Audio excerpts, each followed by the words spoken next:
Bismillahirrahmanirrahim. Assalamualaikum warahmatullahi wabarakatuh.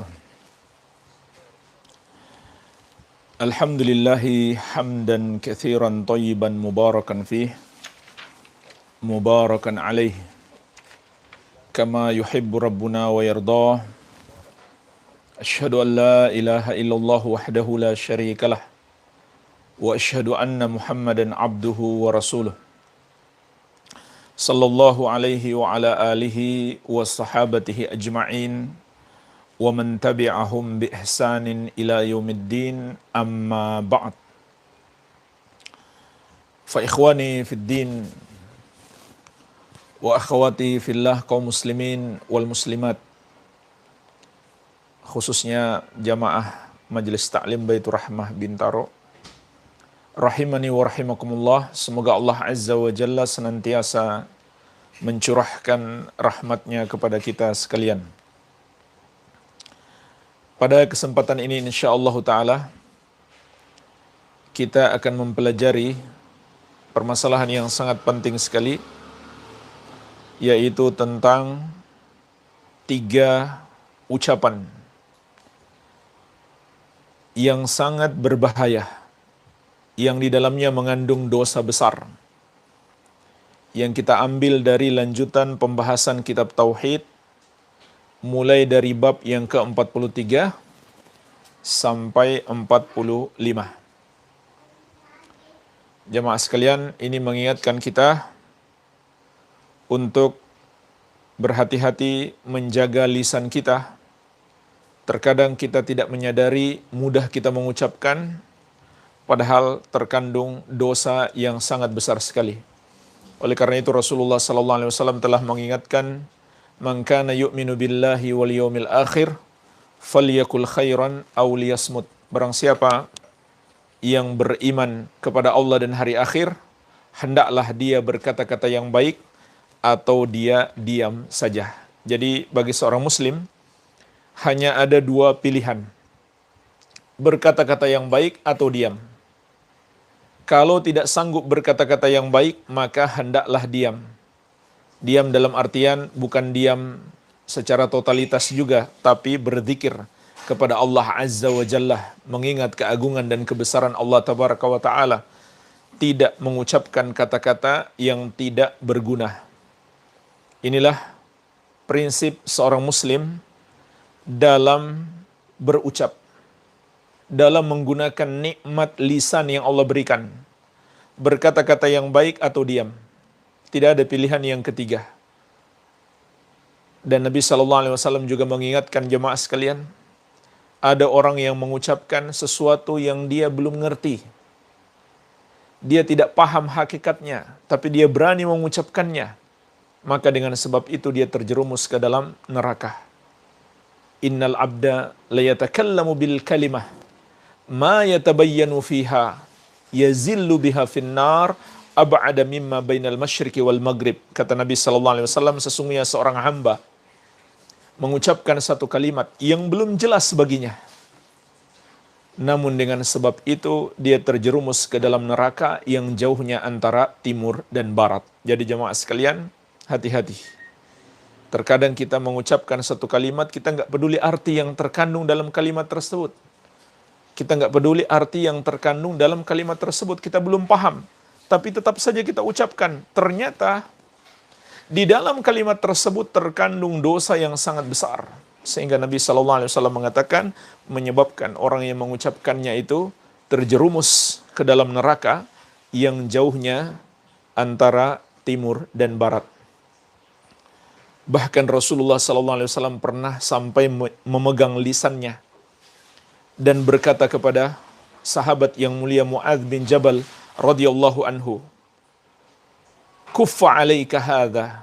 Tahanlah olehmu ini, yaitu lisanmu.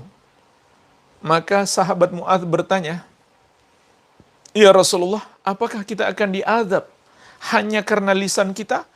Maka Nabi SAW mengatakan kepada beliau, "Thakilatka ummuka ya Mu'adz." Kasihan ibumu yang melahirkan kamu, wahai Mu'adz. Kenapa kamu tidak tahu?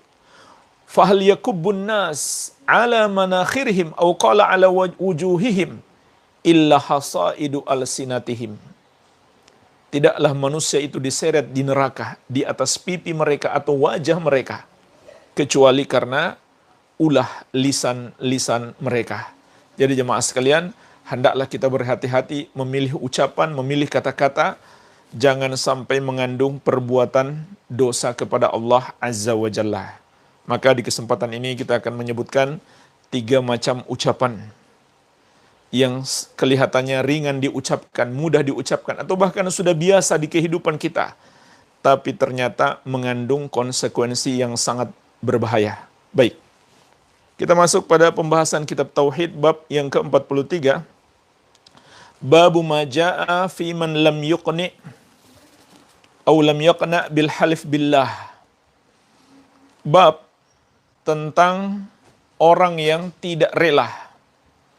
Bab tentang orang yang tidak rela dengan sumpah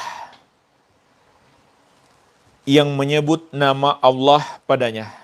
Bab tentang orang yang tidak rela dengan sumpah yang menyebut nama Allah Subhanahu wa ta'ala. Baik. Makna bab ini jemaah sekalian, kita diperintahkan oleh syariat untuk memuliakan nama Allah Azza wa Jalla. Oleh karena itu, jika seseorang bersumpah dengan menyebut nama Allah, maka kita harus ridho kepadanya. Atau maksudnya kita terima apa yang dia katakan. Tetapi ini tidak mutlak. Ini tidak mutlak. Sebagaimana insya Allah akan kita sebutkan rinciannya. Namun pada dasarnya ini yang harus kita pahami. Bab ini mengajarkan kepada kita untuk mengagungkan nama Allah. Sehingga jelas kenapa bab ini disebutkan oleh Syekh dalam kitab Tauhid.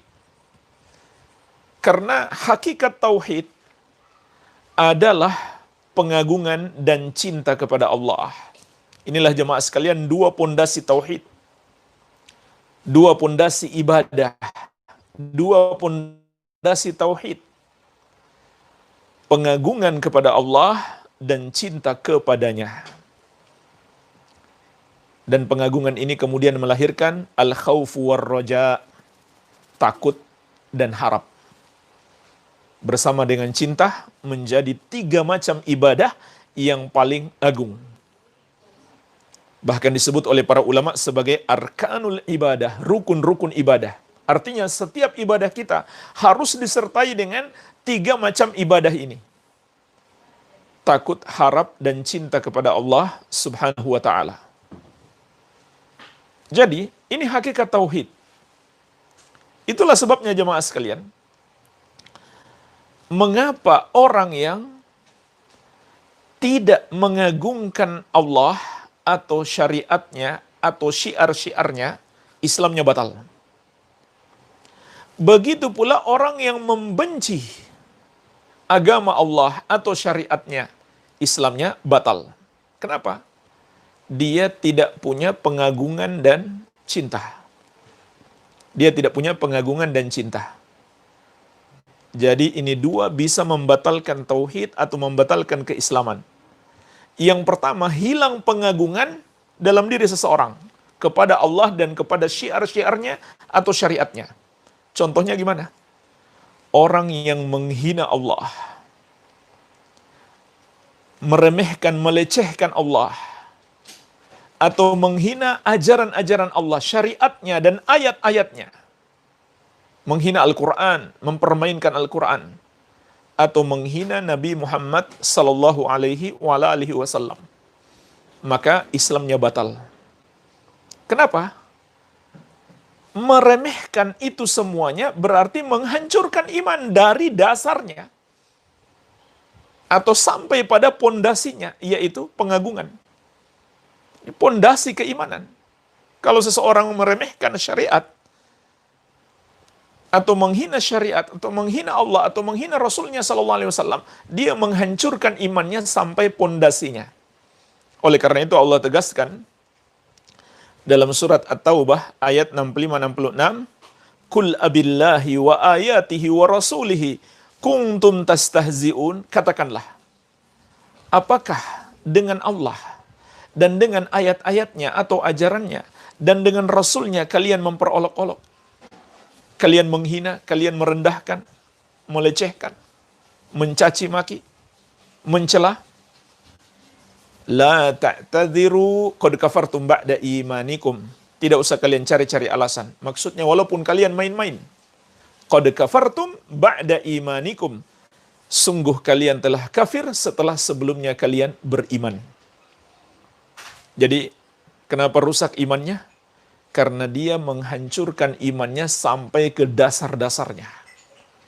Kemudian yang kedua, orang yang membenci, tidak mencintai Allah Subhanahu wa taala atau agamanya atau Rasulnya Muhammad sallallahu alaihi wasallam, maka Islamnya batal. Kenapa? Karena dia menghancurkan Islamnya atau ibadahnya atau tauhidnya sampai ke dasar-dasarnya, yaitu cinta kepada Allah dan cinta kepada syariatnya.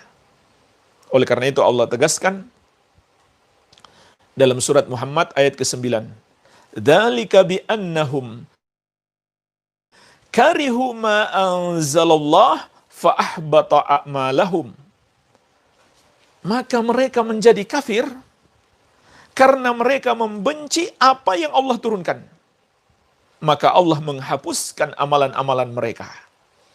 Maka membenci ajaran Allah atau membenci Rasulullah sallallahu alaihi wasallam, apalagi membenci Allah Subhanahu wa taala, adalah pembatal keislaman seseorang. Kenapa?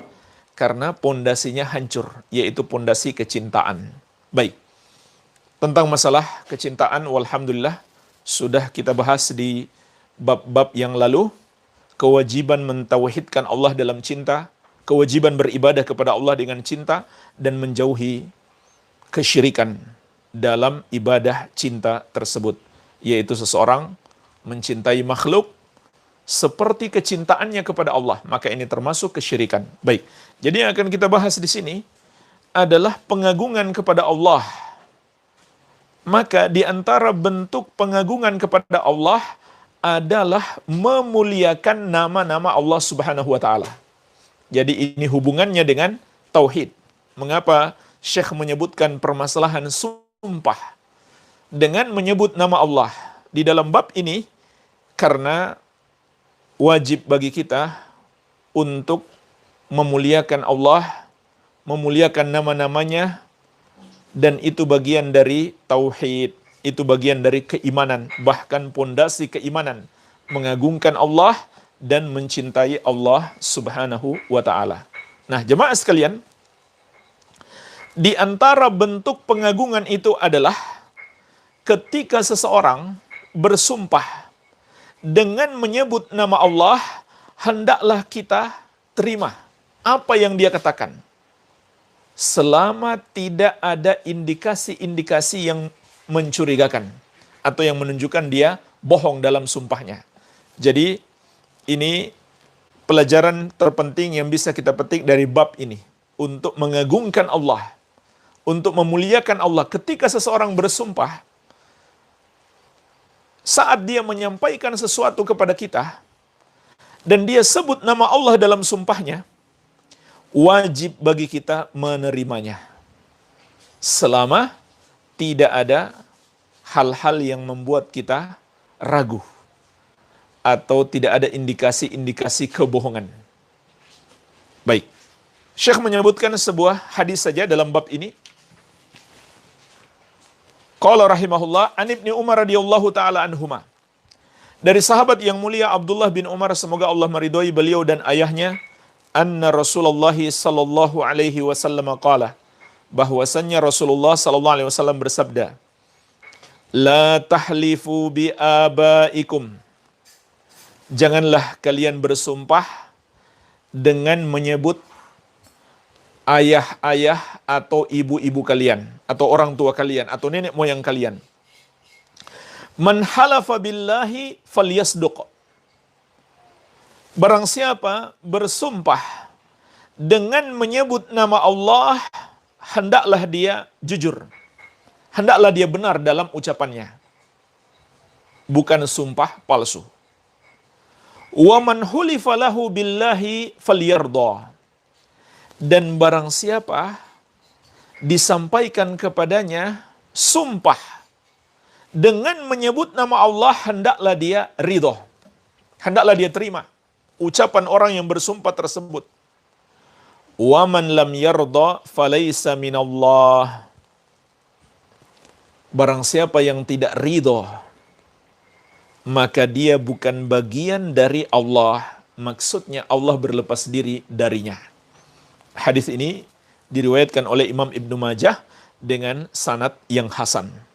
Jemaah sekalian, pelajaran pertama yang bisa kita petik dari hadis ini adalah terkait dengan bab kita, yaitu kewajiban menerima ucapan seseorang yang bersumpah menyebut nama Allah Subhanahu wa taala.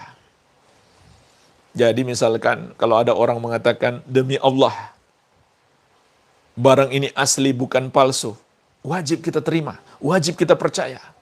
Jangan kita katakan, saya nggak percaya, nggak boleh. Kenapa jemaah sekalian? Untuk mengagungkan nama Allah Subhanahu wa taala yang dia ucapkan. Inilah sifat seorang muslim.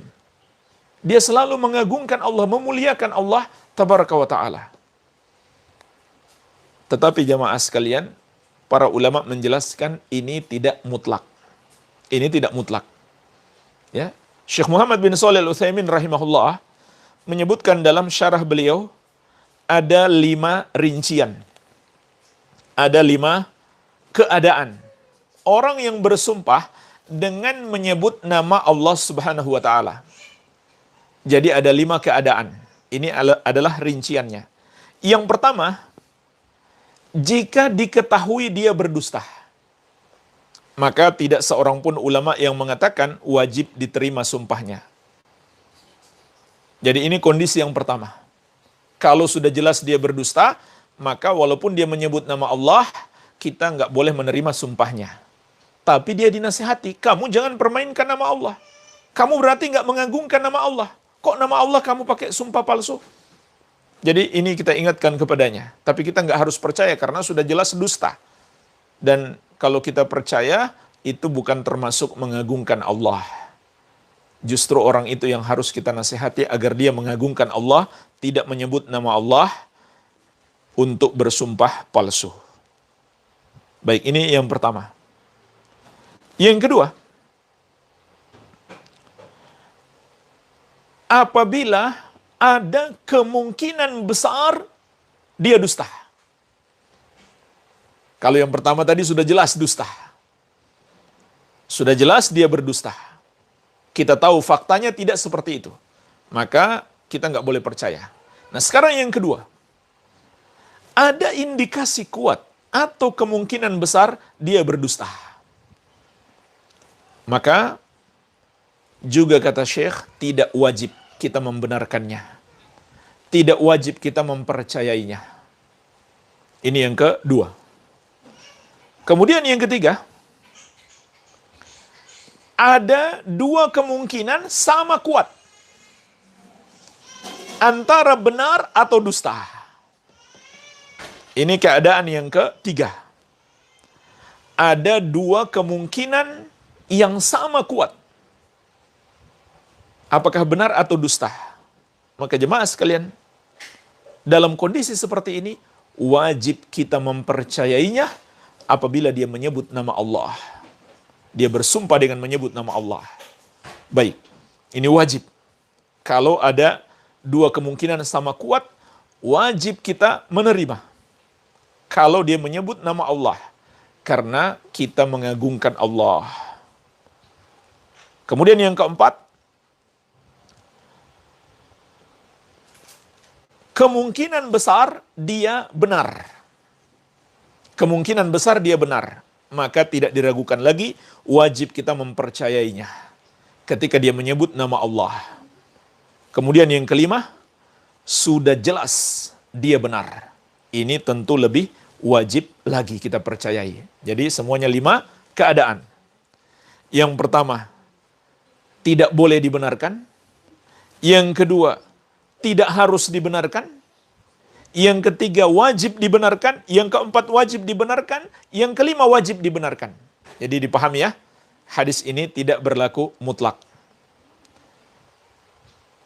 Maka jemaah sekalian, intinya adalah pada dasarnya, jika tidak jelas dia berbohong, atau tidak ada kemungkinan besar dia berbohong, wajib kita membenarkan orang yang mengucapkan sumpah itu apabila dia menyebut nama Allah Subhanahu wa ta'ala. Demi agar kita mengagungkan Allah. Kalau kemudian terbukti dia bohong, maka insya Allah kita tidak bersalah dosa-dosa dia. Iya. Ini pelajaran pertama terkait dengan bab yang kita bahas. Pelajaran yang kedua jemaah sekalian, hadis yang mulia ini menjelaskan kepada kita tentang ucapan yang sangat berbahaya yang harus kita berhati-hati padanya, yaitu terkait dengan sumpah. Inilah ucapan berbahaya pertama, ucapan yang mengandung dosa pertama yang bisa kita petik di kesempatan ini. Mengandung dosa besar terkait dengan sumpah. Terkait dengan sumpah. Maka dalam hadis ini Rasulullah SAW menjelaskan dua bentuk sumpah yang mengandung dosa besar. Dua bentuk sumpah yang mengandung dosa besar. Yang pertama, bersumpah dengan menyebut selain nama Allah Azza wa Jalla. Ini adalah dosa yang sangat besar, yaitu dosa syirik. Dan walhamdulillah sudah berlalu pembahasan tentang bersumpah dengan menyebut selain nama Allah adalah syirik. Di antaranya dalam hadis Rasulullah SAW bersabda, "Man halafa bi ghairillahi faqad kafara aw asyrak." Barang siapa bersumpah dengan menyebut selain nama Allah, maka dia telah melakukan kekafiran atau kesyirikan. Namun syirik di sini adalah syirik kecil. Kecuali kalau dia mengagungkan nama makhluk yang dia ucapkan dalam sumpahnya tersebut seperti pengagungannya kepada Allah. Misalkan dia mengatakan demi Muhammad sallallahu alaihi wasallam atau demi Syekh Abdul Qadir Jailani. Lalu dia mengagungkan Nabi Muhammad SAW atau mengagungkan Syekh Abdul Qadir Jailani seperti dia mengagungkan Allah. Atau dia meyakini pada diri Nabi Muhammad SAW atau pada diri seorang wali ada sifat-sifat Allah. Seperti tahu perkara gaib, atau bisa memberi manfaat dan menimpakan mudarat, atau bisa menolong dari segala mara bahaya, maka saat itu menjadi syirik besar. Baik. Ini pertama terkait dengan sumpah yang sangat terlarang. Sebagaimana dalam hadis ini Nabi SAW mengatakan, la tahlifu bi abaikum. Janganlah kalian bersumpah dengan menyebut nama nenek moyang kalian atau ayah dan ibu kalian. Kenapa? Karena itu syirik. Sebab dalam sumpah itu terkandung pengagungan. Baik. Kemudian yang kedua, bersumpah palsu. Ini adalah dosa yang sangat besar. Dosa yang sangat besar. Walaupun dengan menyebut nama Allah. Apalagi sudah sumpahnya syirik, palsu pula. Tentu lebih besar lagi dosanya. Tapi jamaah sekalian, bersumpah palsu dengan menyebut nama Allah, itu masih lebih mending daripada sumpah benar, namun menyebut selain nama Allah Azza wa Jalla. Karena sumpah dengan menyebut selain nama Allah, walaupun benar, hukumnya syirik. Bisa syirik kecil, bisa syirik besar, sesuai dengan perincian yang kita sebutkan tadi. Adapun bersumpah dengan menyebut nama Allah, tapi sumpahnya palsu, maka hukumnya adalah dosa besar, tidak sampai syirik. Sampai-sampai sahabat yang mulia Ibnu Mas'ud radhiyallahu anhu pernah berkata, la an ahlifa billahi kadziban ahabbu ilayya min an ahlifa bi ghairihi sadiqan. Andaikan harus memilih bersumpah dengan nama Allah secara dusta, itu lebih aku sukai daripada bersumpah benar tapi menyebut selain nama Allah. Karena yang pertama dosa besar, yang kedua dosa syirik. Dosa syirik lebih dahsyat, lebih berbahaya daripada semua dosa-dosa besar. Baik. Jadi jamaah sekalian, yang kedua, sumpah yang terkandung padanya dosa besar adalah sumpah menyebut nama Allah tapi palsu. Bohong dia dalam sumpahnya. Bohong dia dalam sumpahnya. Iya. Dan Rasulullah SAW juga dalam hadis yang lain telah memberi peringatan keras. Beliau bersabda,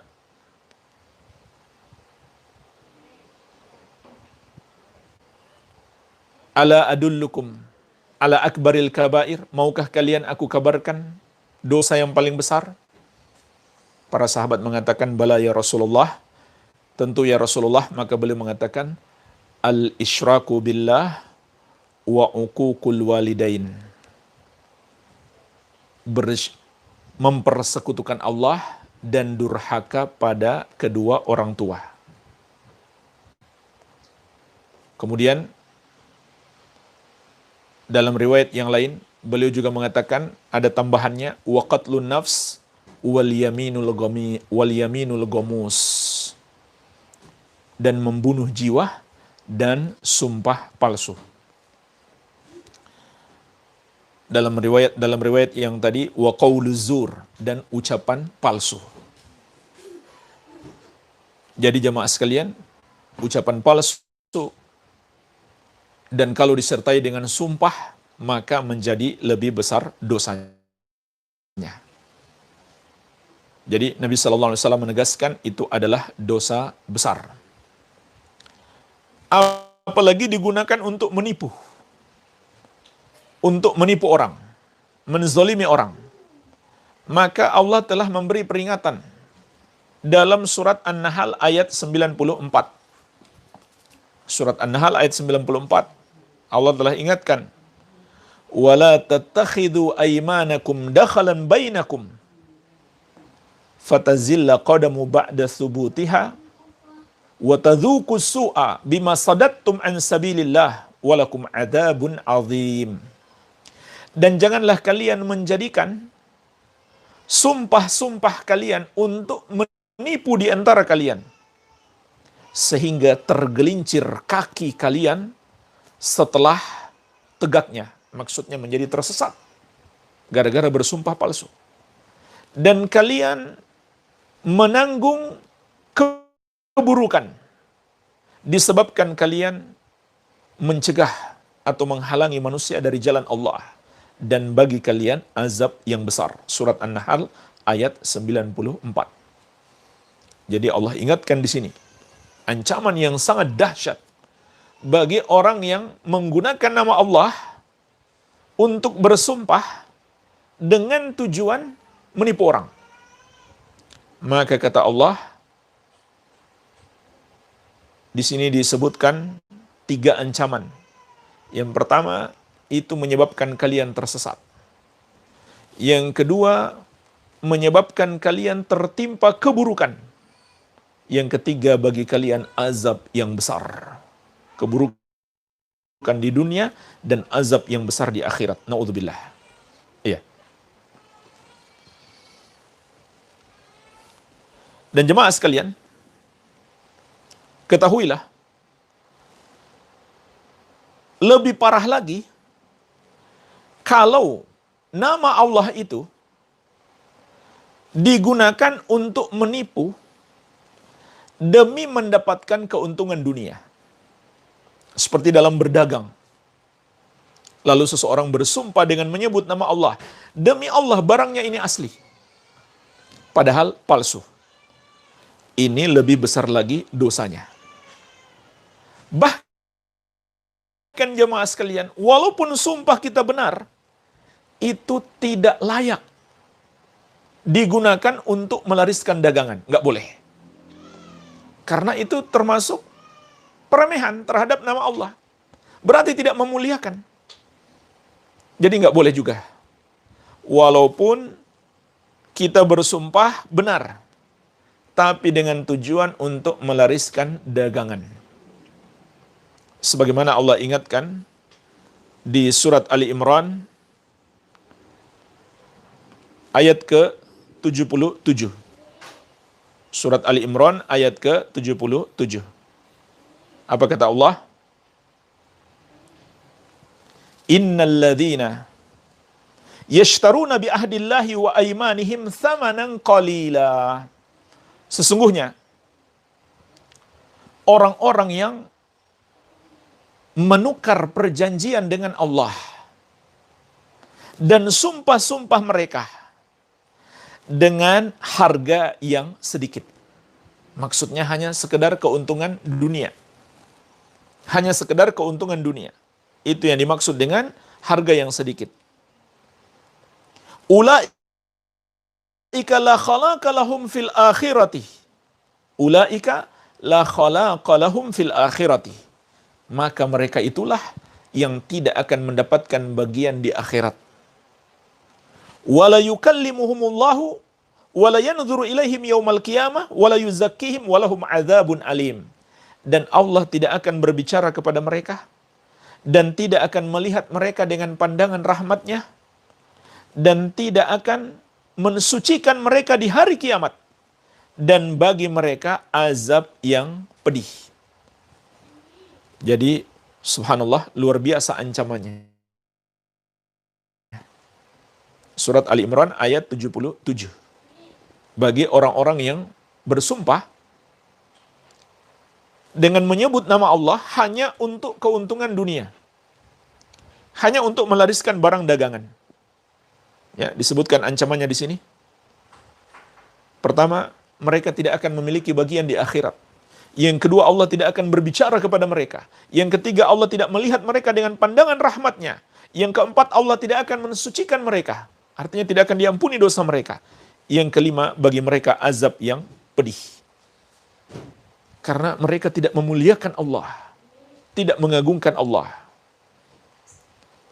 Dan dalam hadis yang diriwayatkan oleh Imam Muslim dari sahabat yang mulia Abu Dzar Al-Ghifari radhiyallahu anhu, Rasulullah sallallahu alaihi wasallam bersabda, "Thalathatun la yukallimuhumullahu yaumal qiyamah wa la yanzuru ilaihim wa la yuzakkihim wa lahum adzabun alim." Ada 3 golongan yang Allah tidak akan melihat mereka di hari kiamat, yaitu ada 3 golongan yang Allah tidak akan berbicara kepada mereka di hari kiamat dan tidak akan melihat mereka dengan pandangan rahmatnya, dan tidak akan mensucikan mereka, tidak mengampuni dosa-dosa mereka, dan bagi mereka azab yang pedih. Ada 3 golongan. Rasulullah SAW menyebutkan itu sampai 3 kali. sahabat yang mulia Abu Dzar Al-Ghifari radhiyallahu anhu berkata, khabu wa khasiru. Sungguh mereka celaka dan merugi. Man hum ya Rasulullah? Siapa mereka itu ya Rasulullah? Maka beliau menjawab, al-musbil wal mannan wal munaffiqu sil'atahu bil halifil kadhib. Yang pertama adalah laki-laki yang isbal, yang menggunakan pakaian sampai menutupi mata kaki. Hati-hati jemaah sekalian, ini tidak main-main, dosa besar bagi laki-laki. Dan perhatikan hadis ini, Nabi SAW tidak menyebutkan karena sombong atau tidak. Karena pendapat yang paling kuat insya Allah, walaupun bukan karena sombong niatnya, tetap itu adalah dosa besar. Karena banyak hadis-hadis tidak menyebutkan karena sombong. Bahkan ada hadis yang mengatakan, innaha minal makhilah. Oleh kalian, pakaian yang menutupi mata kaki atau kain sarung yang menutupi mata kaki, karena itu sudah termasuk kesombongan. Namun jemaah sekalian, para ulama mengatakan, kalau dilakukan karena sombong, maka tentu dosanya lebih besar lagi. Baik, ini yang pertama, al-musbil. Laki-laki yang menggunakan pakaian sampai menutupi mata kaki. Ini ancamannya berat sekali. Allah tidak akan berbicara kepadanya. Allah tidak akan memandangnya dengan pandangan rahmatnya. Allah tidak akan mensucikannya. Dan baginya azab yang pedih. Kemudian yang kedua, al-mannan. Orang yang suka mengungkit-ungkit pemberian. Ini termasuk dosa besar. Dia suka memberi, tapi dia suka ungkit-ungkit. Maka sakit hatilah orang yang dia berikan hadiah atau sedekah itu. Iya. Kemudian yang ketiga, al-munaffiqu sil'atahu bil halifil kadhib. Orang yang melariskan dagangannya dengan sumpah palsu. Maka ini dosanya sangat besar. Baik. Jadi jemaah sekalian, kesimpulannya terkait dengan sumpah di sini ada beberapa larangan. Yang pertama, yang terbesar dosanya bersumpah dengan menyebut selain nama Allah Azza wa Jalla. Bisa jadi syirik besar, bisa jadi syirik kecil. Pada dasarnya syirik kecil. Tapi kalau nama makhluk yang dia sebut dalam sumpahnya itu dia agungkan seperti dia mengagungkan Allah, maka tidak diragukan lagi itu adalah syirik besar. Yang kedua, bersumpah palsu dengan menyebut nama Allah. Ini tingkatan yang kedua, dosanya besar sekali. Bersumpah palsu dengan menyebut nama Allah Azza wa Jalla. Yang paling buruknya adalah untuk melariskan barang dagangan. Atau dengan kata lain, untuk keuntungan duniawi. Kemudian yang ketiga, sumpah benar,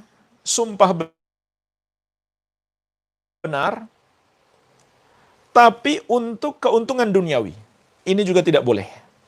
Seperti untuk melariskan dagangan. Ini juga terlarang.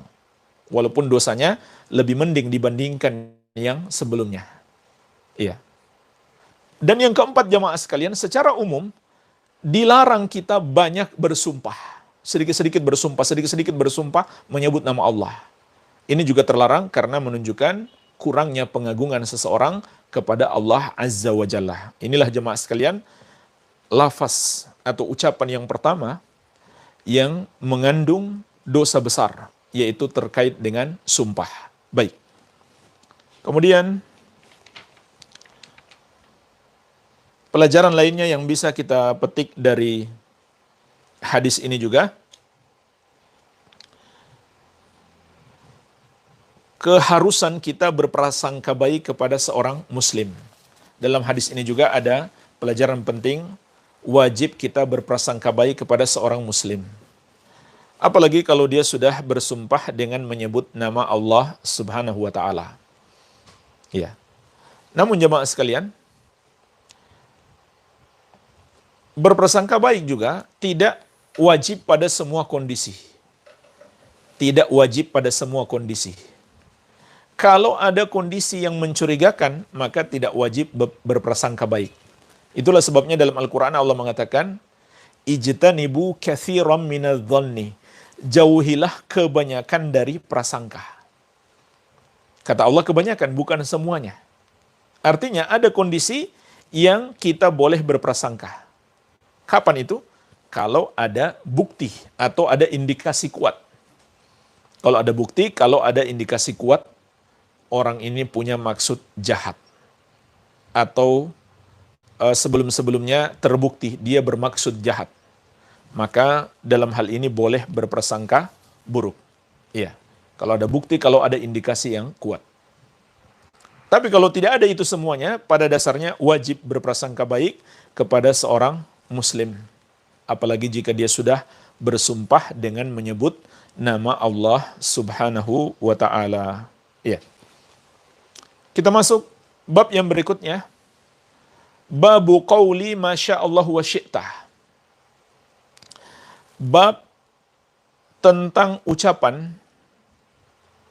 masya'allahu wa syi'tah. Masya'allahu wa syi'tah. Jemaah sekalian, sebelum kita lanjutkan bab ini, ada satu hadis lagi yang ingin saya sampaikan terkait dengan sumpah. Hadis yang sangat penting,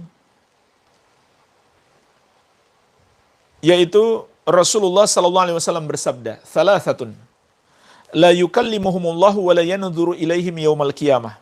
Ada 3 golongan yang Allah tidak akan berbicara kepada mereka dan tidak akan melihat mereka pada hari kiamat. Wa la yuzakkihim wa lahum adzabun alim. Dan Allah tidak akan mensucikan mereka dan bagi mereka azab yang pedih. Yang pertama adalah usyaimitun zanin. Orang yang sudah beruban lalu berzina. Na'udzubillah. Sudah berumur harusnya taubat, ingat akhirat, masih berzina juga. Wa'ailun mustakbir. Yang ketiga, orang miskin yang sombong. Orang sombong Allah murkai, tapi miskin yang sombong lebih Allah murkai. Kenapa lebih Allah murkai? Karena lebih kurang faktor pendorong dosanya. Sama dengan orang tua tadi yang terjerumus zina. Faktor pendorong dosanya sudah berkurang. Kemudian yang ketiga, warajulun ja'alallahu bida'atahu la yashtari illa biyaminih wa la yabi'u illa biyaminih. Seseorang yang menjadikan Allah sebagai barang dagangannya. Maksudnya apa? Dia jadikan Allah sebagai barang dagangan. Tidaklah dia membeli kecuali dengan bersumpah menyebut nama Allah. Dan tidaklah dia menjual dan tidaklah dia menjual kecuali dengan bersumpah menyebut nama Allah.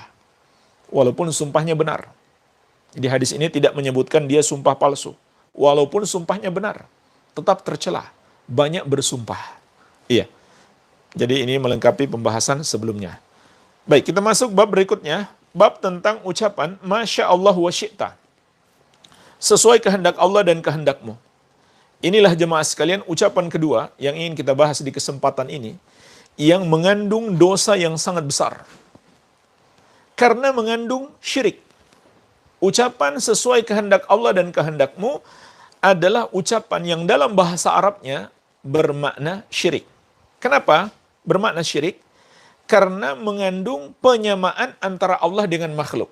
Jadi seakan-akan sesuatu itu tidak akan terjadi walaupun Allah kehendaki sampai makhluk juga menghendaki.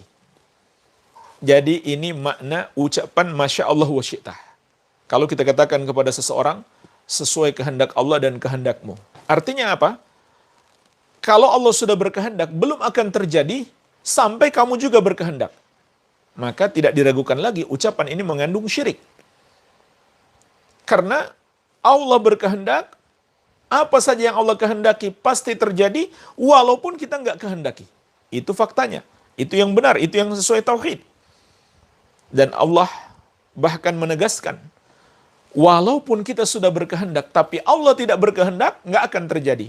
wa ma tasha'una illa ayyasha'allahu rabbul alamin. Tidaklah kalian berkehendak akan terjadi kecuali apabila dikehendaki oleh Allah Rabbul alamin.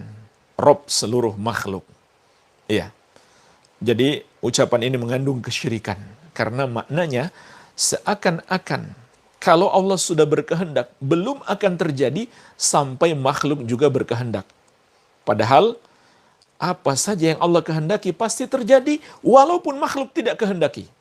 Atau sebaliknya, apapun yang dikehendaki oleh makhluk tidak akan terjadi sampai Allah juga menghendaki. Jadi ini termasuk ucapan syirik.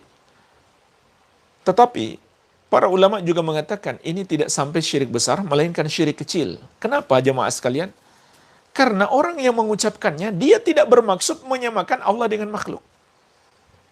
Kalau dia bermaksud menyamakan Allah dengan makhluk, tidak diragukan lagi, ini adalah syirik besar. Jadi ucapan ini bisa mengandung syirik kecil, bisa juga mengandung syirik besar.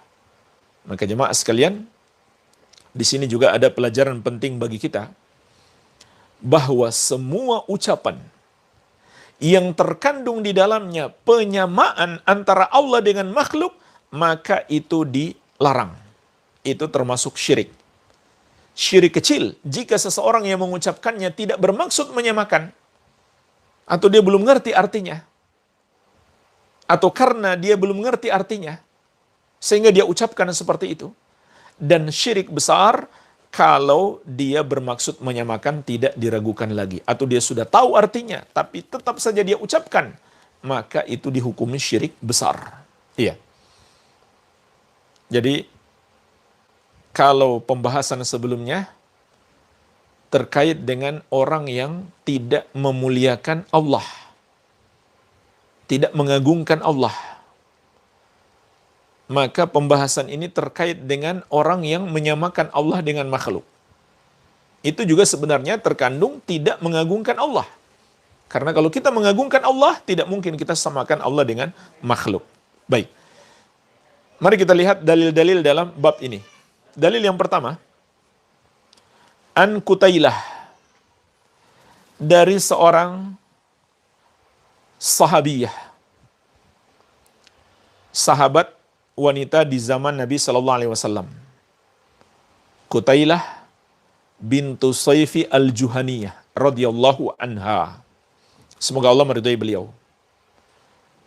Anna Yahudiyan atan Nabiyya Sallallahu Alaihi Wasallam. Beliau menceritakan bahwasannya ada seorang Yahudi mendatangi Nabi Sallallahu Alaihi Wasallam. Faqal, lalu beliau berkata, lalu Yahudi itu berkata, Innakum tusyrikun taquluna ma sya'allah wa syi'ta. Kalian wahai umat Islam berbuat syirik karena kalian mengatakan ma sya'allah wa syi'ta, sesuai kehendak Allah dan kehendakmu. Wa taqulun, dan kalian juga berkata wal ka'bati, demi Ka'bah, bersumpah demi Ka'bah. Fa amarhumun nabiyyu sallallahu alaihi wasallam, maka Nabi Sallallahu Alaihi Wasallam memerintahkan para sahabat, idza aradu ayyahlifu ayyakulu wa rabbil Ka'bah. Apabila mereka hendak bersumpah, maka hendaklah mereka mengucapkan demi Rabbnya Ka'bah. Bukan demi Ka'bah, tapi demi Rabbnya Ka'bah. Wa an yakulu, dan hendaklah mereka mengatakan masya'allahu thumma syi'ta, sesuai kehendak Allah kemudian kehendakmu. Jadi bukan sesuai kehendak Allah dan kehendakmu, tapi sesuai dengan kehendak Allah kemudian kehendakmu. Jadi kata dan dirubah menjadi kemudian. Diriwayatkan oleh An-Nasa'i dan beliau mensahihkannya. Juga dikeluarkan oleh Imam Ahmad, Al-Baihaqi, Al-Hakim dan yang lainnya. Jemaah sekalian, inilah dalil yang pertama yang disebutkan dalam bab ini. Di dalam hadis yang mulia ini terkandung pelajaran penting bagi kita, menjauhi dua bentuk kesyirikan dalam ucapan.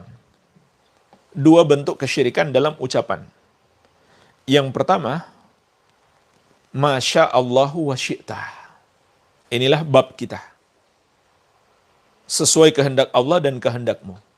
Yang kedua, bersumpah dengan menyebut selain nama Allah. Walaupun nama makhluk itu adalah makhluk yang mulia, seperti Ka'bah. Nggak boleh kita bersumpah, wal Ka'bati, demi Ka'bah.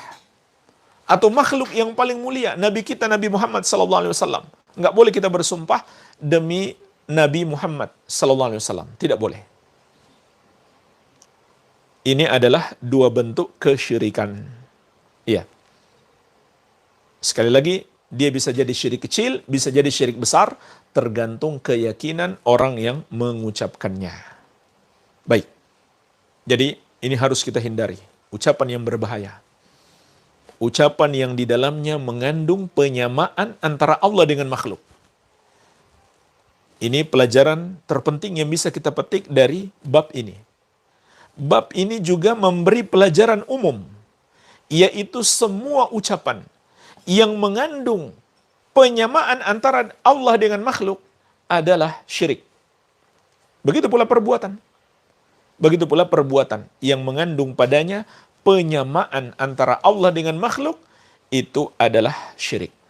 Iya, sebagaimana juga di pembahasan-pembahasan sebelumnya telah kita berikan beberapa contoh yang lain, seperti seseorang mengatakan, kalau bukan karena Allah dan karena dokter itu saya nggak sembuh. Sama, itu syirik. Iya. Kalau bukan karena Pak polisi itu saya sudah dirampok, maka itu adalah syirik. Iya. Katakan, kalau bukan karena Allah semata, atau kalau bukan karena Allah kemudian. Jadi tambahkan kata kemudian. Kalau ditambah kata kemudian, maka itu bermakna polisi itu, dokter itu hanya sebab. Allah yang memberikan pertolongan kepada kita. Iya. Jadi ini semuanya adalah ucapan-ucapan yang mengandung penyamaan antara Allah dengan makhluk dan hukumnya adalah syirik. Syirik kecil, kalau seseorang tidak bermaksud menyamakan Allah dengan makhluk karena dia tidak mengerti artinya.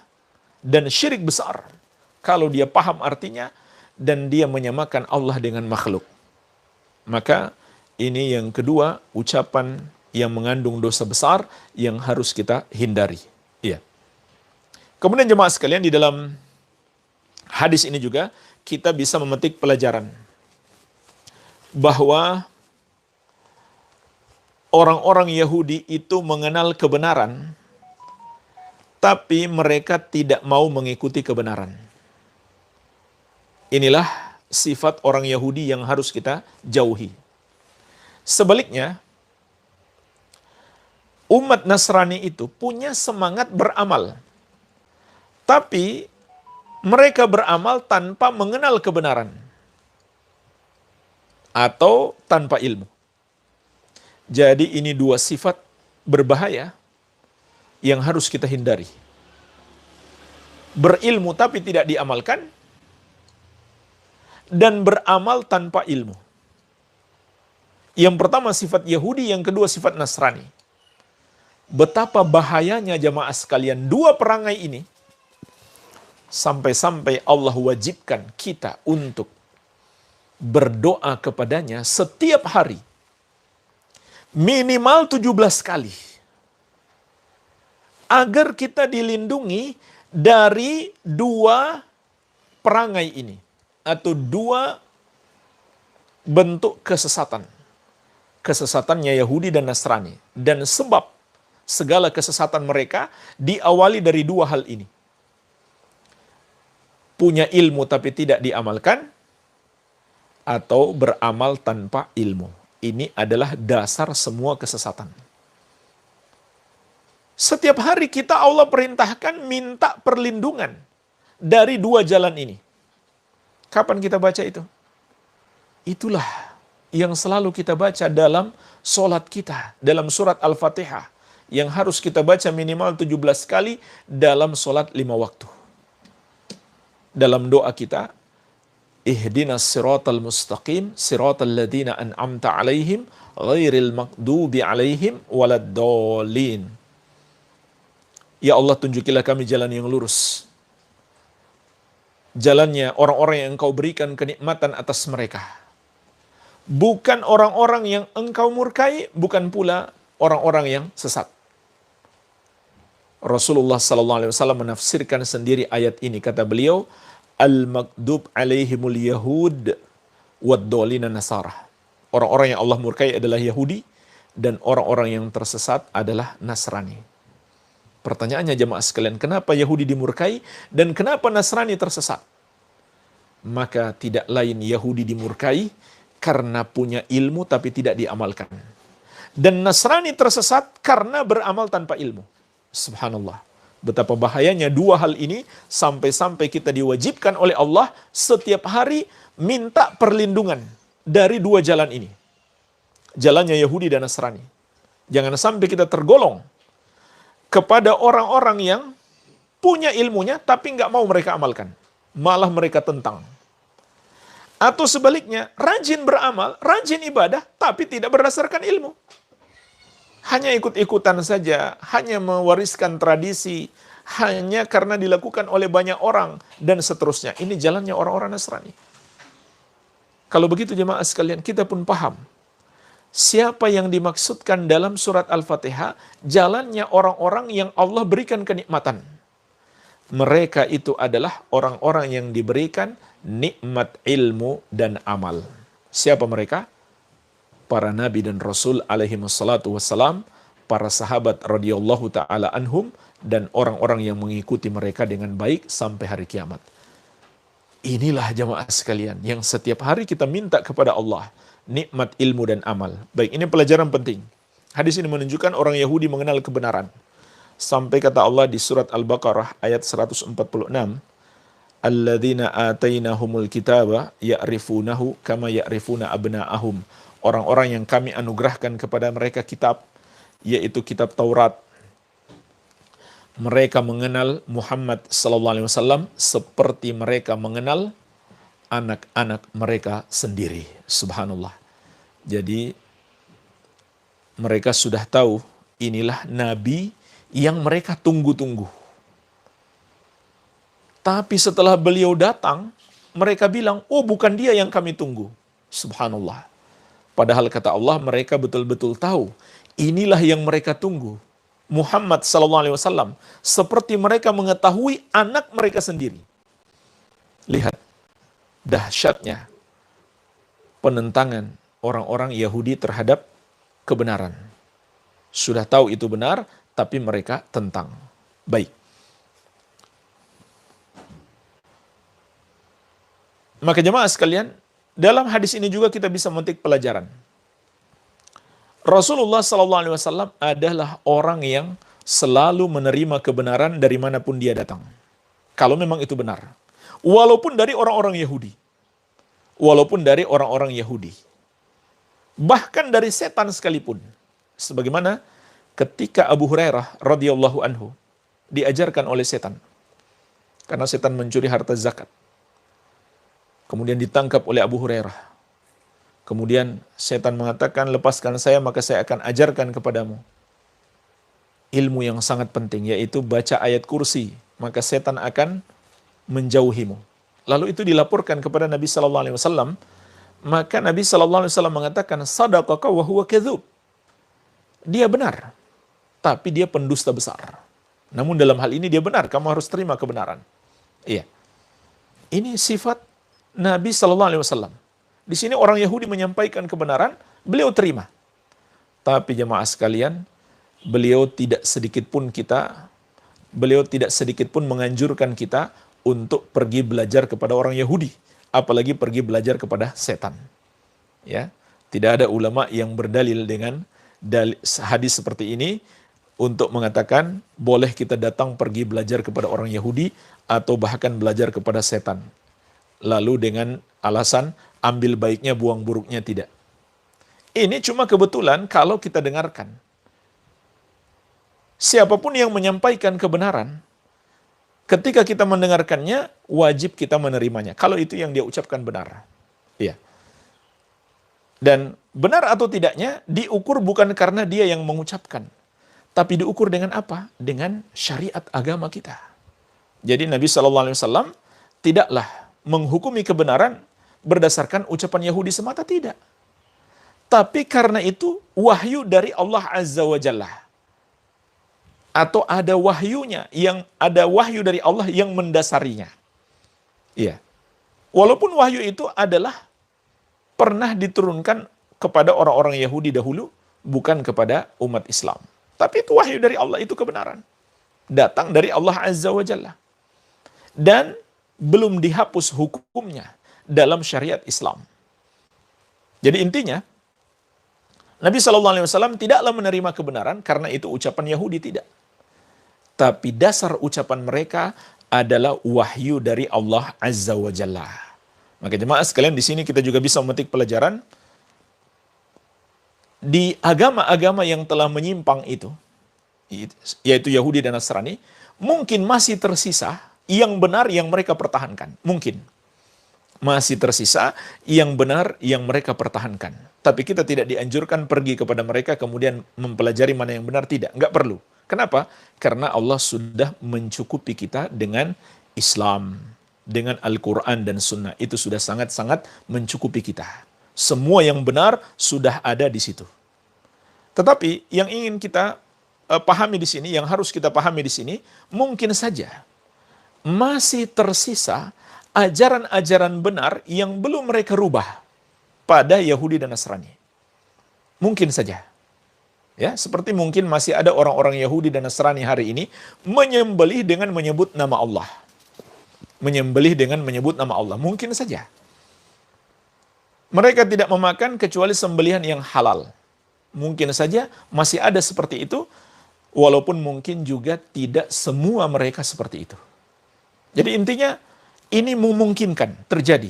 Masih ada satu dua sedikit ajaran-ajaran benar yang pernah diturunkan Allah kepada mereka dalam Taurat dan Injil yang mereka masih pertahankan.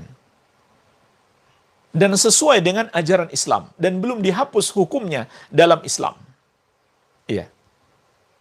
Artinya apa jemaah sekalian? Tidak serta-merta juga. Kalau itu dari Yahudi dan Nasrani kita katakan sesat. Nggak bisa juga seperti itu. Karena mungkin ada satu dua yang benar.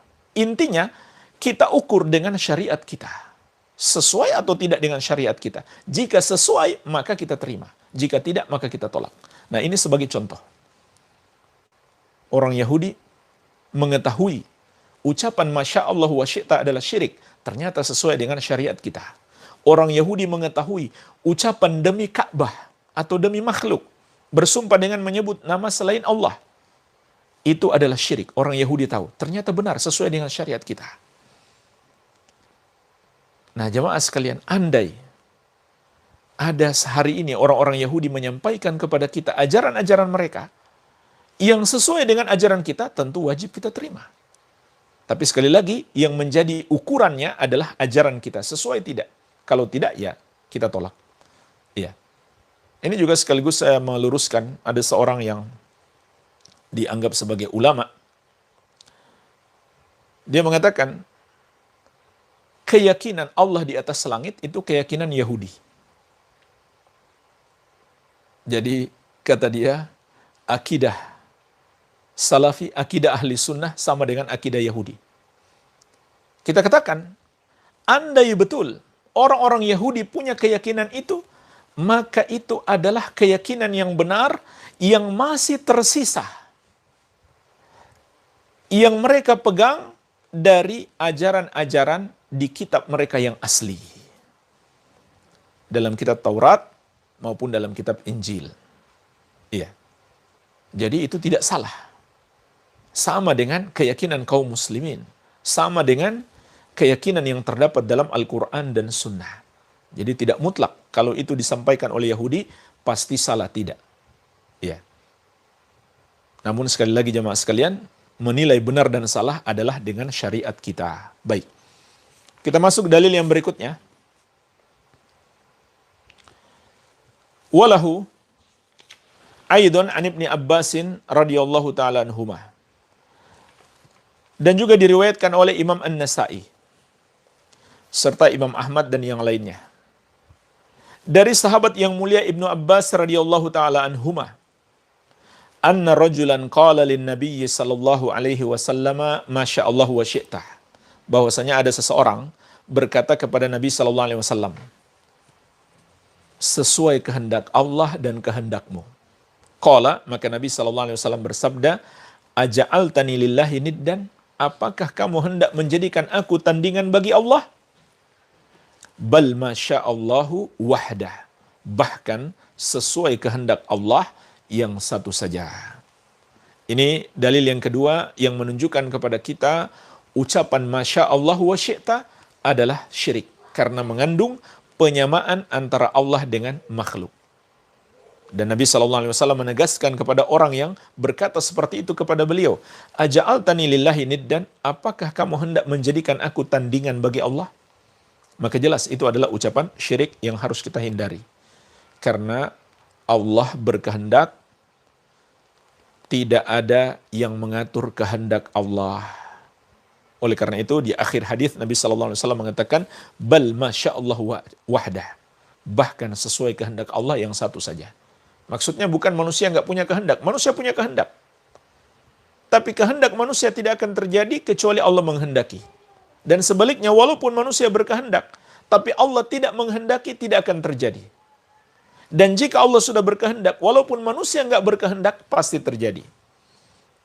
Jadi manusia tidak ada campur tangan dalam kehendak Allah Azza wa Jalla. Iya. Nah, jemaah sekalian, terkait dengan kehendak ini, kehendak manusia, ada dua golongan yang menyimpang. Yang pertama golongan qadariyah. Golongan yang mengingkari takdir Allah. Bagi mereka, walaupun Allah nggak menghendaki, jika manusia berkehendak, maka terjadi. Maka Allah telah membantah mereka. Wa ma tasha'una illa ayyasha'allahu rabbul alamin. Tidaklah kamu berkehendak, kecuali Allah Rabbul Alamin juga berkehendak, barulah akan terjadi. Golongan yang kedua disebut golongan Al-Jabriyah. Mereka berkeyakinan sebaliknya. Manusia nggak punya kehendak, semua diatur oleh Allah. Jadi bagi mereka, manusia itu hanya seperti wayang. Hanya seperti wayang. Iya. Hanya seperti wayang yang digerakkan oleh dalang. Nggak punya kehendak apa-apa. Jadi menurut mereka, kalau pun kita berbuat dosa, ya kita nggak salah. Karena kita digerakkan oleh Allah. Maka ini tidak benar. Yang benar apa? Keyakinan Ahlus Sunnah. Ahlus Sunnah meyakini dua-duanya. Segala sesuatu terjadi dengan kehendak Allah. Segala sesuatu terjadi dengan takdir Allah. Tapi tidak menafikan Allah menganugerahkan kepada manusia kehendak. Namun kehendak manusia tidak akan terjadi kecuali kalau Allah berkehendak juga. Jadi dua hal ini jangan dipertentangkan. Manusia Allah berikan kehendak, keinginan untuk melakukan apa yang dia sukai. Dan segala sesuatunya ditakdirkan oleh Allah. Kehendak manusia tidak keluar sedikit pun dari takdir Allah Azza wa Jalla. Ini jangan dipertentangkan. Baik, kita masuk ke hadis yang ketiga. Dan ini hadis terakhir dalam bab ini. Qala rahimahullah, walibni Majah anit Tufail akhi Aisyata li ummiha. Dan diriwayatkan oleh Imam Ibnu Majah, juga oleh Imam Ahmad dan yang lainnya, dari seorang sahabat yang mulia bernama At-Tufail. Beliau adalah At-Tufail bin Abdullah bin Al-Harith radhiyallahu anhu. Beliau adalah saudara Aisyah radhiyallahu anha seibu. Saudara seibunya Aisyah radhiyallahu anha. Qala, beliau berkata, ra'aitu ka'anni ataitu ala nafarin minal yahud. Fakultu, innakum la'antumul qawm laula annakum taquluna Uzair ibn Allah. Beliau berkata, aku melihat dalam mimpi bahwa aku mendatangi sekelompok orang Yahudi. Maka aku berkata kepada mereka, sesungguhnya kalian adalah kaum yang benar. Kalaulah kalian tidak mengatakan Uzair anak Allah. Jadi ini salah satu bentuk kesyirikan dan kekufuran orang-orang Yahudi. Mereka punya pendapat seperti pendapat Nasrani. Mereka berkata Uzair anak Allah Subhanahu wa taala. Qalu, lalu Yahudi membalas, wa innakum la antumul qaum laula annakum taqulun masyaallah wa syaa Muhammad. Kalian juga sebenarnya kalian kaum yang benar kalaulah kalian tidak mengucapkan sesuai kehendak Allah dan kehendak Muhammad. Hadis ini menunjukkan ada dulu sebagian sahabat yang baru masuk Islam karena belum tahu mereka mengucapkan ini. Oleh karena itu, ketika Nabi SAW mengetahui mereka mengucapkan itu, dikabarkan oleh orang-orang Yahudi, beliau melarang. Ternyata ada sahabat didengarkan oleh orang-orang Yahudi mengucapkan seperti itu, maka beliau larang. Bahkan ada yang beliau dengarkan langsung seperti dalam hadis sebelumnya. Orang itu langsung berkata kepada Nabi SAW, Masya Allah wa syi'ta. Sesuai kehendak Allah dan kehendakmu. Iya. Jadi sekali lagi Nabi SAW melarang bukan karena ada info dari orang Yahudi, tidak. Tapi ucapan Yahudi sesuai dengan kebenaran yang ada dalam Islam. Iya. Thumma marartu binafarin minan nasara. Kemudian aku melewati sekelompok orang Nasrani. Fakultu innakum la antumul qaum laula annakum taquluna al-masihu ibnullah. Maka aku katakan kepada mereka, sesungguhnya kalianlah kaum yang benar. Andaikan kalian tidak mengatakan Al-Masih Isa bin Maryam, yang mereka sebut Yesus putra Maryam, putra Maria, adalah anak Allah. Jadi ini hadis menegaskan kepada kita salah satu bentuk kesyirikan dan kekufuran orang-orang Nasrani adalah mengatakan Al-Masih Isa sebagai anak Allah Subhanahu wa taala. Kalau bukan karena itu, kata hadis ini, kalian kaum yang benar. Jadi itu dasar kesesatan mereka, penyimpangan mereka. Baik.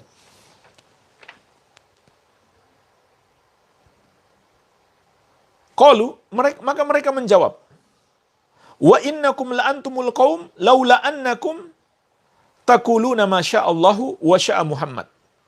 Kalian juga, kalian adalah umat yang benar. Kalaulah kalian tidak mengucapkan Masya Allah wa sya'a Muhammad, sesuai kehendak Allah dan kehendak Nabi Muhammad sallallahu alaihi wasallam. Falamma asbahtu akhbartu biha man akhbartu. Maka ketika masuk waktu pagi, kata Tufail, aku kabarkan kepada beberapa orang. Tsumma ataitu Nabiya sallallahu alaihi wasallam fa akhbartuhu. Kemudian aku mendatangi Nabi sallallahu alaihi wasallam, lalu aku mengabarkan mimpi itu. Faqala hal akhbarta biha ahadan? Lalu Nabi sallallahu alaihi wasallam mengatakan, apakah engkau telah menyampaikan mimpi ini kepada seorang pun? Qultu na'am. Aku jawab, ya. Qala, maka Nabi sallallahu alaihi wasallam fahamidallaha wa athna alaihi. Memuji Allah dan menyanjung Allah. Beliau langsung memuji Allah dan menyanjung Allah, yaitu beliau berkhutbah. Tsumma qala, kemudian beliau berkata, amma ba'du. Fa inna Tufailan ra'a ru'yan akhbara biha man akhbara minkum. Sesungguhnya Tufail telah melihat mimpi yang telah dia kabarkan kepada sebagian dari kalian.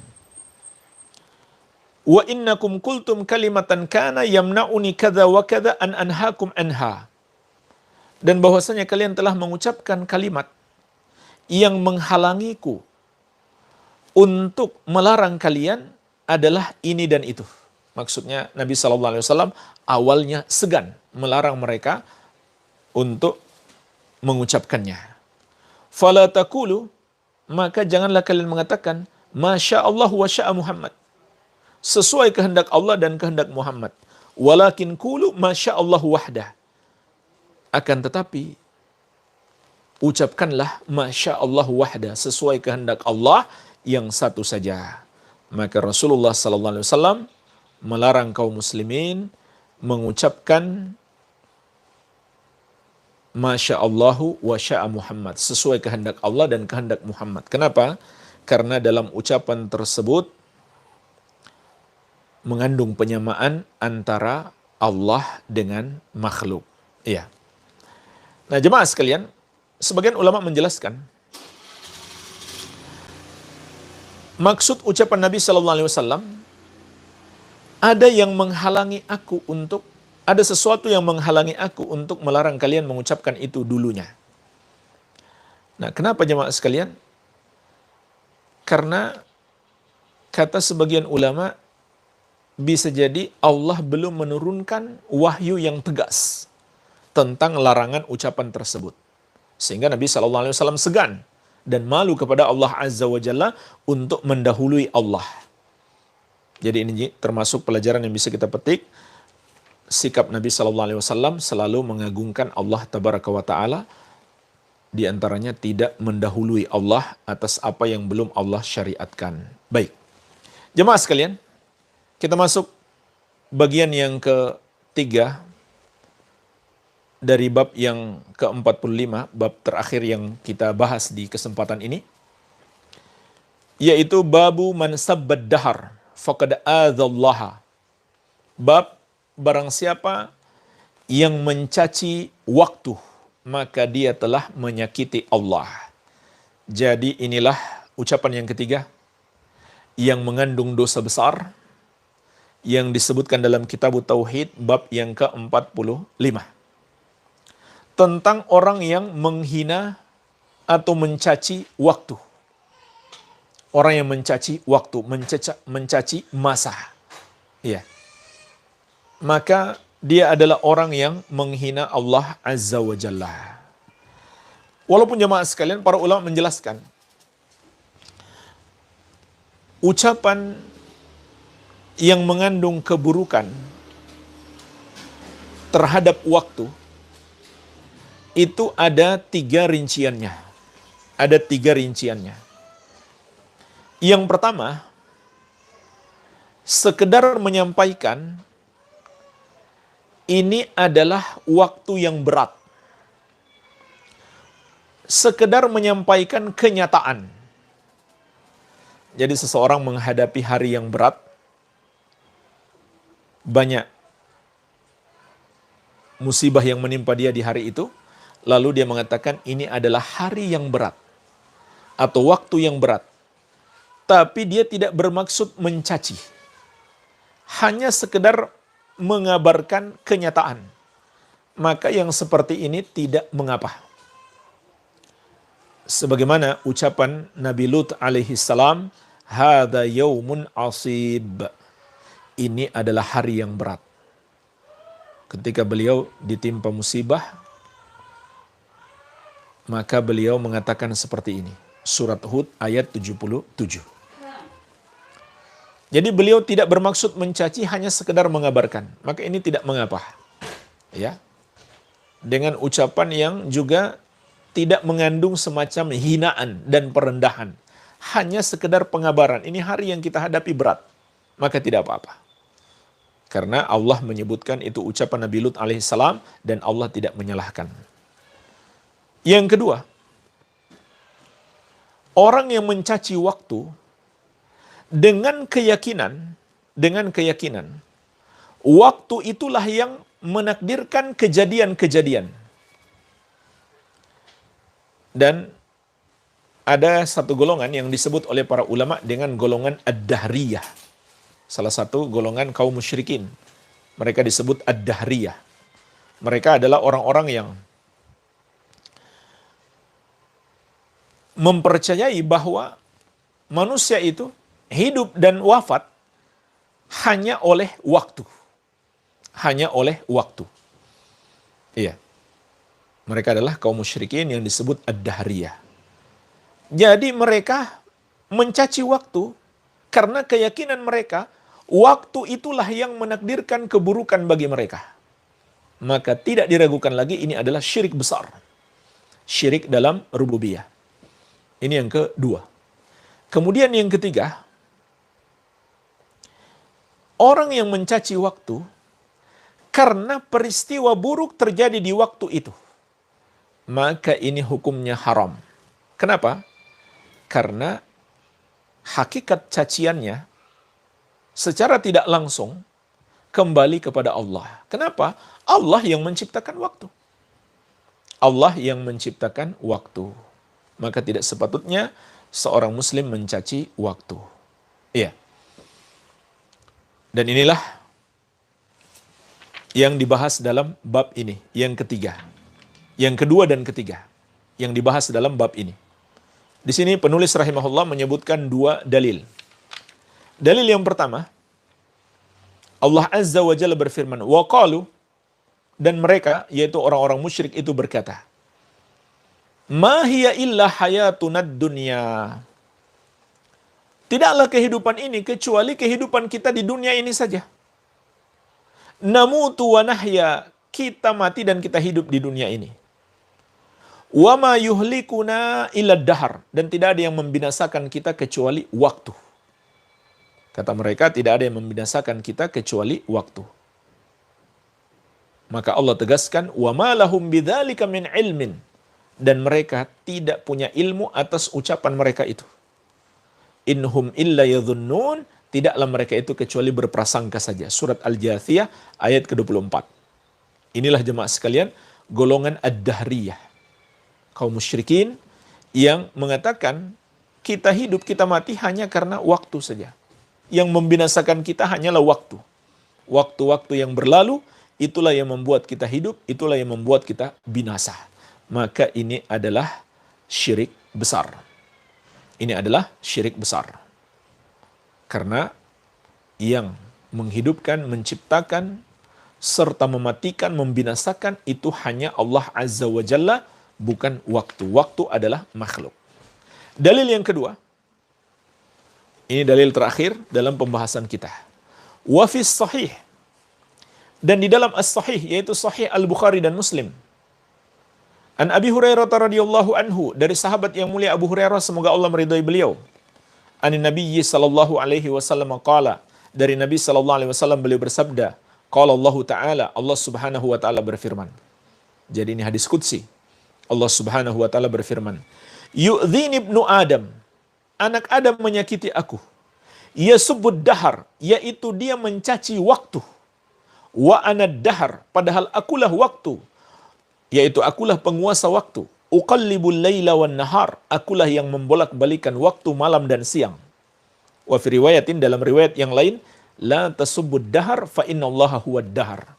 Kata Nabi sallallahu alaihi wasallam, jangan kalian mencaci waktu, karena sesungguhnya Allah dialah waktu. Maksudnya dialah pemilik dan penguasa serta pencipta waktu tersebut. Baik, jemaah sekalian, inilah hadis yang menjelaskan pembahasan kita, yaitu ucapan yang mengandung dosa yang sangat besar, yaitu mencaci waktu, mencaci masa. Jadi tadi sudah kita jelaskan dua macam dosanya. Bisa jadi syirik besar, bisa jadi dosa besar. Syirik besar, ketika seseorang mencaci waktu dengan keyakinan, waktu itulah yang berbuat, waktu itulah yang menciptakan, atau membuat adanya musibah dan malapetaka. Maka itu syirik besar. Karena yang menciptakan, yang menakdirkan hanya Allah Azza wa Jalla. Dan dosa besar, ketika dia mencaci waktu, karena peristiwa buruk yang menimpanya di waktu tersebut. Maka inilah ucapan yang mengandung dosa besar yang ketiga, yaitu orang yang mencaci waktu. Dan tingkatannya ada dua, tingkatan syirik besar dan tingkatan dosa besar. Nah, hadis yang mulia ini, hadis terakhir yang terdapat dalam bab ini menunjukkan itu adalah dosa besar. Kenapa? Karena orang yang mencaci waktu, sama saja secara tidak langsung dia mencaci sang pencipta waktu itu, sang pemilik waktu tersebut, yaitu Allah Subhanahu wa ta'ala. Karena jemaah sekalian, nggak ada makhluk yang membolak-balik waktu, yang menguasai waktu, tidak ada.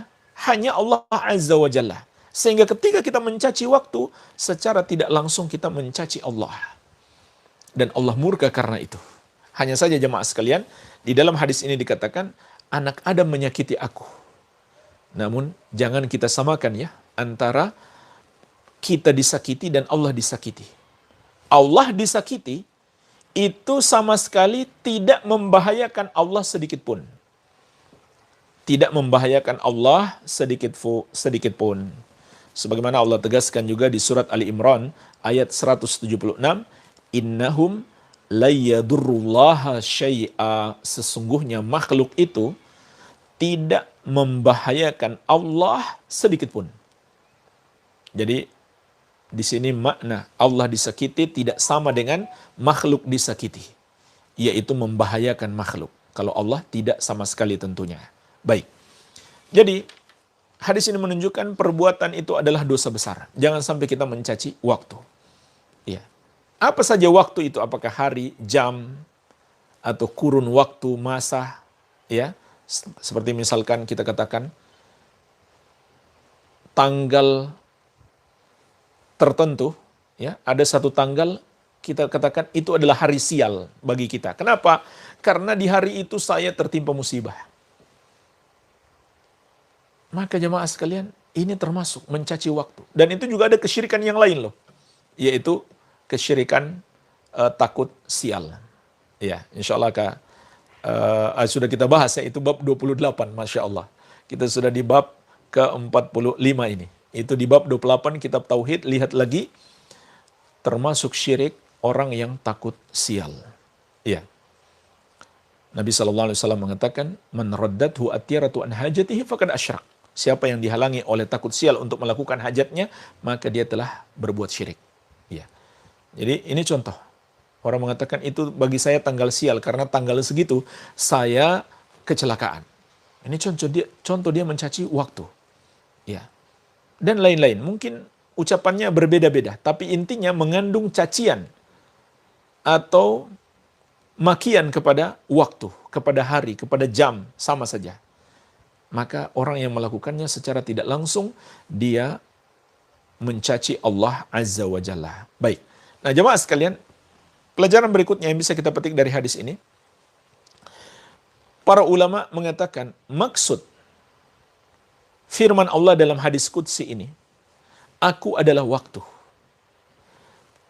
Begitu pula ucapan Nabi SAW, Allah adalah waktu. Bukanlah nama Allah adalah waktu, ad-dahr. Bukan pula sifat Allah. Kalau begitu harus ditafsirkan, harus ditakwilkan. Firman Allah dalam hadis qudsi, aku adalah waktu, adalah aku penguasa waktu. Pertanyaannya jemaah sekalian, kenapa harus ditakwilkan? Bukankah kaidah salaf, manhaj generasi salaf, dalam nama-nama dan sifat Allah tidak boleh ditafsirkan. Harus dipahami secara zahirnya. Maka jemaah sekalian kita katakan, kenapa ditafsirkan? Pertama, karena memang ini bukan nama Allah. Yang kedua, karena ada dalil. Jadi penafsiran yang dilarang oleh para ulama ahli sunnati wal jamaah, penafsiran tanpa dalil. Seperti yang dilakukan oleh orang-orang Asy'ariyah. Menafsirkan macam-macam semau mereka tanpa ada dalil. Nah, penafsiran ini ada dalil. Kita tafsirkan firman Allah dalam hadis qudsi, akulah waktu. Maknanya adalah aku penguasa waktu. Dalilnya apa? Lanjutan hadis itu sendiri. Uqallibul laila wan nahar. Aku yang maha mampu membolak-balikan malam dan siang. Waktu malam dan waktu siang. Maka jelas. Itu adalah penafsiran. Yang dimaksud akulah waktu, akulah penguasa waktu. Akulah pencipta waktu. Bukan akulah waktu itu sendiri. Baik, jadi ini contoh penafsiran dengan dalil. Iya. Walhamdulillah jemaah sekalian, inilah yang bisa kita bahas tentang 3 ucapan yang di dalamnya mengandung dosa yang sangat besar, ada yang sampai tingkat syirik besar, ada yang sampai tingkat syirik kecil, ada yang sampai tingkat dosa besar. Maka hendaklah kita waspada, hati-hati, jangan sampai kita terjerumus di dalam ucapan-ucapan yang berbahaya ini. Baik, ini sudah ada pertanyaan lewat WhatsApp.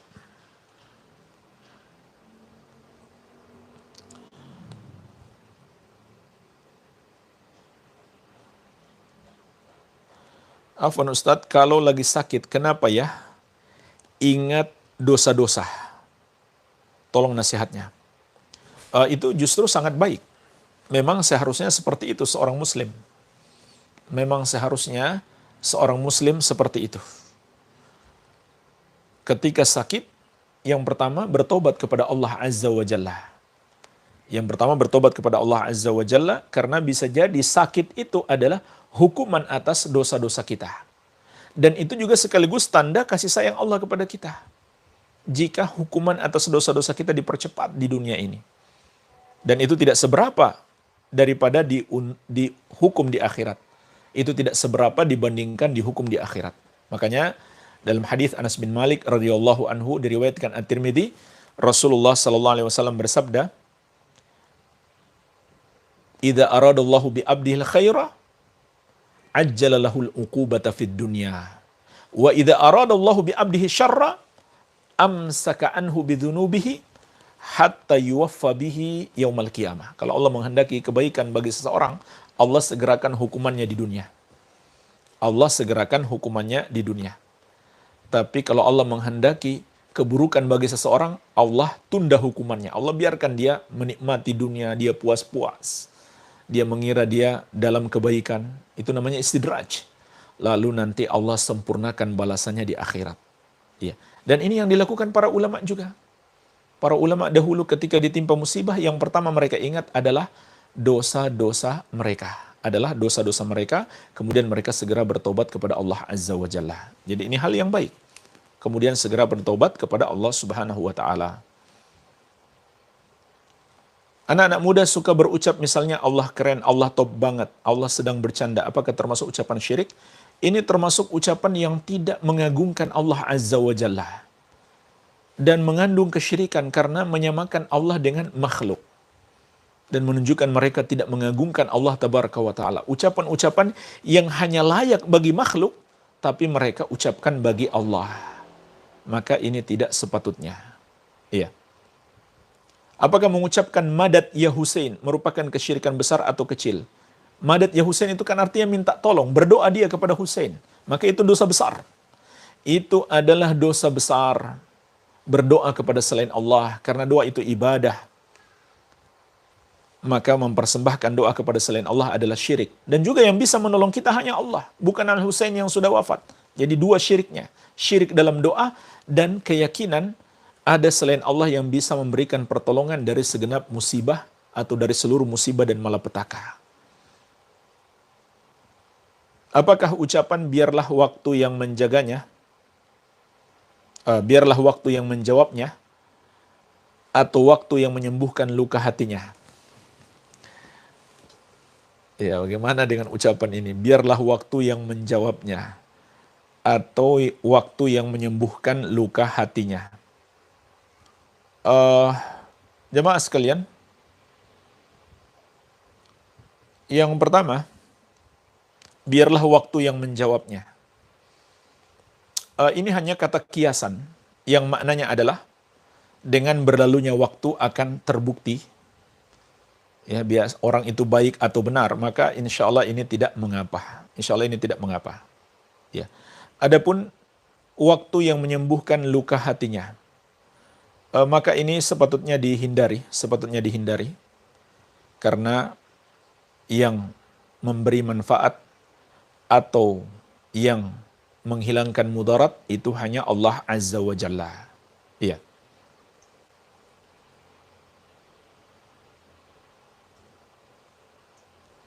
Kita sering ngomong, memang sudah waktunya wafat terhadap orang yang wafat. Apakah ini termasuk syirik? Jawabannya tidak. Cuma ucapan itu kurang tepat. Seharusnya kita katakan, memang sudah ajalnya Allah wafatkan dia. Ya, karena Allah juga mengabarkan kepada kita, manusia diwafatkan pada ajalnya. Ya, manusia diwafatkan pada ajalnya. La yastakhiruna sa'ata wa la yastaqdimun. Manusia tidak akan bisa menunda ajal seseorang, tidak pula bisa memajukannya. Iya. Jadi ini memang kata Allah, manusia Allah wafatkan sesuai dengan ajalnya. Maka ucapan yang lebih tepat, yang lebih baik kita katakan Allah yang mewafatkan dia pada ajalnya. Bukan waktu, bukan pula ajal yang mewafatkan dia, tapi Allah yang mewafatkan dia sesuai dengan ajalnya. Ya, walhamdulillah.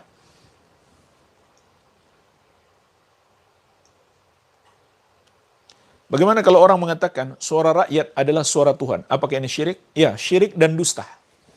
Syirik dan dusta. Iya. Pertama itu syirik. Karena menyamakan Allah dengan rakyat. Yang kedua itu adalah dusta. Suara rakyat belum tentu suara Allah Subhanahu wa taala. Rakyat banyak justru menyelisihi Allah Azza wa Jalla, menyelisihi aturan-aturannya.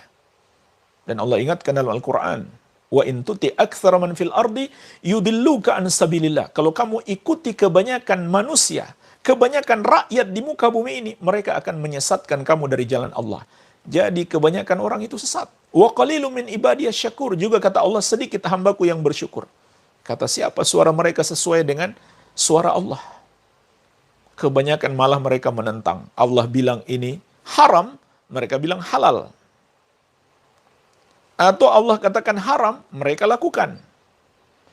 Khamar itu haram, mereka buat pabrik khamar, mereka izinkan pabrik khamar, dan seterusnya. Jadi ini ucapan yang syirik dan juga dusta, tidak benar. Iya. Walhamdulillah, nampaknya sudah terjawab semua yang masuk melalui WhatsApp. Semoga bermanfaat. Lebih dan kurangnya saya mohon maaf. Wabillahi taufik. Subhanakallahumma bihamdik. Asyhadu an la ilaha illa anta astaghfiruka wa atubu ilaik. Wa sallallahu ala nabiyyina Muhammadin wa alihi wasallam. Wa akhiru da'wana anil hamdulillahi rabbil alamin. Wassalamualaikum warahmatullahi wabarakatuh.